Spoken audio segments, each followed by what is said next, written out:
अस्सलाम वालेकुम एनक्यूज किचन में आप सबको खुशामदीद। आज हम लोग बना रहे हैं ईद स्पेशल चपली कबाब। अगर आपको मेरी वीडियो पसंद आती है तो सब्सक्राइब का बटन दबाना मत भूलिएगा और बेल का आइकन अपडेट्स के लिए। देखिए, सबसे पहले मैंने एक बॉल ले लिया है। अब इस बॉल के अंदर मैं जो हूँ तकरीबन 1 से 1.5 पाव के करीब कीमे का बना रही हूँ। कीमे को मैंने प्रॉपरली वॉश कर लिया था और उसका पानी जो है वो अच्छे से निकाल दिया है। बिल्कुल ड्राई आपको कर देना है। साथ ही मैंने एक अदद प्याज ले ली थी, उसको मैंने चॉप कर लिया। चॉपर में डाल के कर लें या छोटे छोटे से आप इसके स्लाइसेस कर लें और इसको भी दबा दबा के पानी जो है आपको निकाल लेना है। मैंने अभी 3 टेबल स्पून इसके अंदर प्याज डाली है, बाद में भी मैं इसके अंदर डालूंगी। इसको मैं साथ साथ भूनती जाऊंगी। जितना अच्छा आपका चपली कबाब का कीमा गूंदा हुआ होगा उतने ही मज़े के आपके कबाब बनेंगे। ये एक इसकी टिप है कि जितना अच्छा आप इस कीमे को गूंदेंगे उतने ही जुड़ेंगे भी और उतने ही जल्दी ये पकेंगे भी, क्योंकि जो कुकिंग टाइम होता है चपली कबाब का वो मैक्सिमम 4 मिनट्स होता है। 2 minutes one side and 2 minutes other side. अब मैं इसके अंदर जो है हरी मिर्ची डाल रही हूँ। मेरे पास 2 लंबी वाली हरी मिर्ची थी तो वो मैंने डाली है। अगर आपके पास छोटी वाली हो तो आप 4 यूज़ कर लीजिए। उसको भी मैंने बिल्कुल चॉपर से बारीक चॉप कर लिया था। साथ ही मैंने एक अदर टमाटर लिया था। टमाटर के मैंने बीज हटा लिए थे और उसको भी चॉपर से चॉप कर लिया था और उसको भी दबा दबा के जो है पानी को निकाल लिया है। पानी बिल्कुल भी नहीं आना चाहिए, क्योंकि अगर पानी आएगा तो कबाब आपके जुड़ेंगे नहीं। साथ ही मैंने बेसन लिया हुआ था, बेसन को मैंने भून लिया है। इसको मैं तकरीबन 1.5 खाने के चम्मच जो है वो डालूंगी। खाने के चम्मच डालना है, बेसन टीस्पून को इस्तेमाल नहीं करना है बेसन डालते हुए। अब मैं इसके अंदर अनारदाना डालूंगी, कुटा हुआ ½ टी स्पून। ½ टी स्पून धनिया पाउडर, ½ टी स्पून जीरा पाउडर, चाट मसाला तकरीबन ½ टी स्पून, लाल पिसी हुई मिर्च जाएगी तकरीबन ½ टी स्पून। चाहें तो आप लाल कुटी हुई मिर्च भी इस्तेमाल कर सकते हैं, लेकिन मैं जो हूँ कुटी हुई मिर्च अवॉइड करती हूँ। साथ ही नमक चला जाएगा हस्बे जायका। अब हम इन सब चीज़ों को अच्छे से मिला लेते हैं और इसको प्रॉपर भून लेते हैं। जितना अच्छा ये गूंदा हुआ होगा उतने ही मज़े के आपके कबाब जो हैं वो बनेंगे।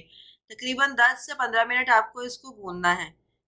और इस दौरान आप चाहें तो जो आपके पास थोड़ी सी प्याज मैंने कहा था कि उसको हम डालते जाएंगे, तो वो प्याज और टमाटर भी आप ऐड कर दें इस स्टेज के ऊपर और इसको प्रॉपरली गूंदें। अच्छा, अगर आपको इसको फ्रिज में रखना है तो आपने इसके अंदर टमाटर, प्याज, हरी मिर्चें कीमे में मिला के अच्छे से गूंद के आप इसको फ्रिज में रख लें। लेकिन जो स्पाइसेस होंगी वो एंड में जाएंगी और स्पाइसेस डालने के फ़ौरन बाद ही हम इसको फ्राई करेंगे। स्पाइसेस डाल के आपको फ्रिज में जो है वो नहीं रखना है इसको।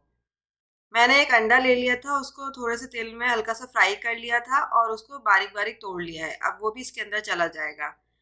अब अगेन हम अच्छे से इसको गूंदेंगे। तकरीबन 10 से 15 मिनट हम इसको गूंदेंगे। ये देखिए, मैंने इसको अच्छे से जो है वो गूंद लिया है। अब हम इसके कबाब बनाएंगे और फ्राई करेंगे। इसके कबाब बना के रखने नहीं है, मैं हाथ से उसी वक्त बनाऊंगी और पैन में मैं इसको डालती जाऊंगी और गरम पैन में हम इसको कबाब को जो है वो बनाएंगे। देखिए, मैंने पैन को चढ़ा लिया है और मैंने इसके अंदर घी डाला था। बेसिकली अगर इसके हम ओरिजिनल रेसिपी की तरफ जाएं तो वहाँ पे जो है ये एनिमल फैट जो है वो यूज़ किया जाता है। तो घरों में हम आराम से जो है वो घी का इस्तेमाल कर सकते हैं, सेम ही शक्ल आती है। बेसिकली ये जो रेसिपी मैं आपको बता रही हूँ ये मर्दान की फेमस रेसिपी है चपली कबाब की, जो कि ना सिर्फ लोकली पसंद की जाती है बल्कि इंटरनेशनली भी बहुत ज़्यादा पसंद की जाती है। अब देखिए, हमारा जो घी है वो प्रॉपरली मेल्ट हो गया है और मैंने इसको चारों तरफ जो है पैन पे फैला दिया है। अब हम हाथ को अच्छे से गीला करेंगे और कबाब को बनाएंगे। पहले हम कबाब को बना के साइड पे जो है वो रखेंगे। साथ ही मैंने टमाटर के जो है वो पतले पतले स्लाइसेस जो हैं वो कर लिए हैं। कबाब का साइज़ हम नॉर्मल कबाब से थोड़ा बड़ा रखेंगे। ये देखिए, इस तरह से मैंने कबाब को डाला है पैन पे और इसको हम अगेन जो है वो प्रेस करेंगे। प्रेस करते टाइम हमें अपने हाथों को गीला रखना है। साथ ही हमने इसके ऊपर टमाटर रखा और फिर अगेन से हमने इसके ऊपर से हाथ की मदद से इसको प्रेस कर लिया। इस टाइम हमने हाथ को जो है वो गीला रखा हुआ है। अब हम इसको तेल में जो है वो पुश कर देंगे।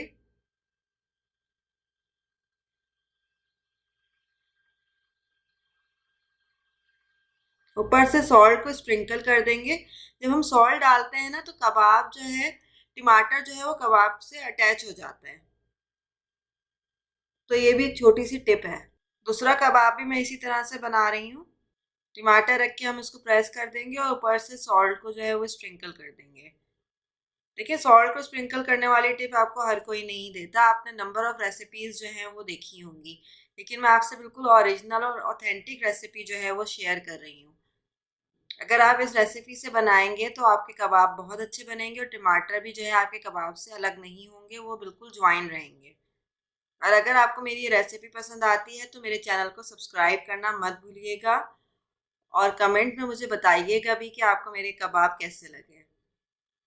अच्छा, हम एक साइड से 2 मिनट करेंगे और फिर इसके बाद हम इसको टर्न कर देंगे। टर्न करने के लिए देखिए मैं दूसरा भी टर्न कर रही हूँ, तो 2 स्पून का हम जो है वो इस्तेमाल करेंगे।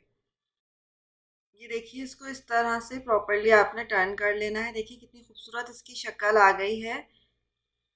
अब हम इसको हल्का सा मतलब 2 मिनट और फ्राई करेंगे और फिर हम इसको जो है वो डिश आउट करेंगे। अगर आपने मेरा चैनल अब तक सब्सक्राइब नहीं किया है तो सब्सक्राइब कर लें और बेल का आइकन ज़रूर दबाएं फॉर लेटेस्ट अपडेट्स। और कमेंट्स में मुझे ज़रूर बताना है कि आपको मेरी ये रेसिपी जो है वो कैसी लगी और ईद पर इस रेसिपी को लाजमी ट्राई करें।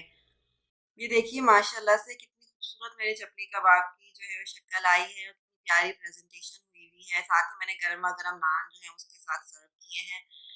सीरियसली, अगर ईद की ब्रेकफास्ट में शीर खुरमा हो, चपली कबाब हो और आपकी कचौरियाँ हों, तो नाश्ते की क्या ही बात होती है। जब घर वाले आपकी नमाज पढ़ के आए मस्जिद से और आप सब बैठ के इतना मज़ेदार सा नाश्ता करें, तो आप भी खुश और घर वाले भी खुश।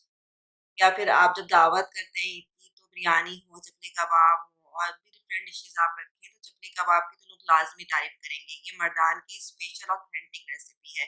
तो चलें हम फिर मिलेंगे एक अच्छी-सी रेसिपी के साथ। मुझे दीजिए इजाज़त। अल्लाह।